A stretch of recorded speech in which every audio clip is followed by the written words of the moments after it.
গাবতলী হাটে তো এটা তো ঢাকা শহরের একটা অন্যতম প্রাচীন এবং আদিম হাট এবং বাংলাদেশের একটা সর্বপ্রসিদ্ধ একটা হাট বলা চলে।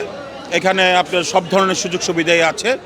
আপনার আমাদের হাটটা একটু ছোট হয়ে গিয়েছে, তারপরেও এই হাটের মধ্যে আমরা বালু ফেলে নতুন করে আমাদের কাজ করতে হচ্ছে। আপনারা দেখছেন কাজ চলছে, বৃষ্টির মধ্যেও কিছু সীমাবদ্ধতার মধ্যেও প্রাকৃতিক কারণে দুর্যোগপূর্ণ আবহাওয়ার কারণে আমাদের কিছু সীমাবদ্ধতা হয়েছে। তারপরে আমরা ক্রেতা বিক্রেতা এবং জনসাধারণ এবং উৎসুক জনতা প্রত্যেককেই যাতে তারা কোনো অসুবিধার সম্মুখীন না হয় সেজন্য আমরা সর্বাত্মকভাবে চেষ্টা করছি। আচ্ছা, কবে নাগাদ এই হাটটা, সেই ঈদের যে হাটটা লাগবে বলে আপনার ভোট থেকে লাগবে? আসলে হাট তো লেগে গিয়েছে, হাট লেগে গিয়েছে, আপনারা নিজেরাই দেখছেন প্রচুর বেচা বিক্রি হচ্ছে কম বেশি, আরও হবে।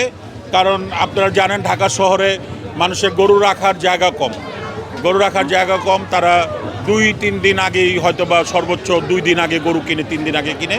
সেক্ষেত্রে আমরা ধারণা করছি ইনশাল্লাহ হয়তো কালকে থেকে হাট পুরোপুরি জমে যাবে ইনশাল্লাহ। আচ্ছা, একজন বিক্রেতা একটা গরু আনলে তাকে কি কি সুবিধা দেন প্রথম থেকে? একজন বিক্রেতা তাকে এই হাটে গরু আনলে কি কি সুবিধা দেন তাকে?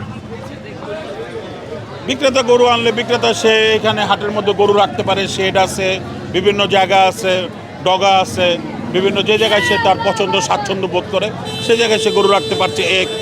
তারপরে সে নিরাপত্তা পাচ্ছে। সে যদি কোনো রকমের অসুবিধার সম্মুখীন হয়, আমাদের আইন শৃঙ্খলা বাহিনী আছে, আমাদের কন্ট্রোল রুম আছে, এখানে যদি সে কোনো সহায়তার প্রয়োজন মনে করে আমাদের কাছে আসলে আমরা তাকে সার্বত্রিকভাবে সহযোগিতা করার জন্য। আচ্ছা, এইখানে আরেকটা বিষয় জানতে চাই, যারা ক্রেতা রয়েছে এবং তাদের সিকিউরিটি, টাকার লেনদেন সম্পর্কে বা এ বিষয় নিয়ে আপনারা কি পদক্ষেপ নিয়েছেন? এখানে আমাদের ওই সামনেই আমাদের ব্যাংকের বুথ স্থাপন করা হয়েছে, বিকাশের পয়েন্ট স্থাপন করা হয়েছে এবং আমাদের আইন শৃঙ্খলা বাহিনী বেশ তৎপর এবং সিভিলেও প্রচুর আইন শৃঙ্খলা বাহিনীর তৎপর রয়েছে এবং আমরা বিভিন্ন জায়গায় এবং মাইকিংয়ের মাধ্যমে, ব্যানার ফেস্টুনের মাধ্যমে আমরা চোর, বাটপার, চিটার, ঠকবাজ বা পকেটমারদের থেকে সাবধান থাকার জন্য বারবার এই জিনিসগুলি মানুষদেরকে স্মরণ করিয়ে দিচ্ছি, যাতে মানুষ, ক্রেতা সাধারণ তাদের পয়সাগুলি, তাদের যেই অর্থ আছে এগুলি নিরাপদভাবে নিজেদেরকেই সামলায় রাখতে হবে। বাকি যে আইন শৃঙ্খলা বাহিনী আছে বেশ তৎপর আছে, আমরা সন্তুষ্ট। আপনারা গাবতলী গরুর হাটে আসবেন, গরু কিনবেন।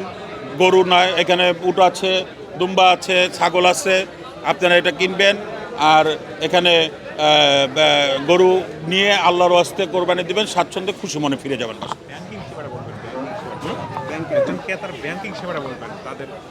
ব্যাংকিং সেবা তো আছে।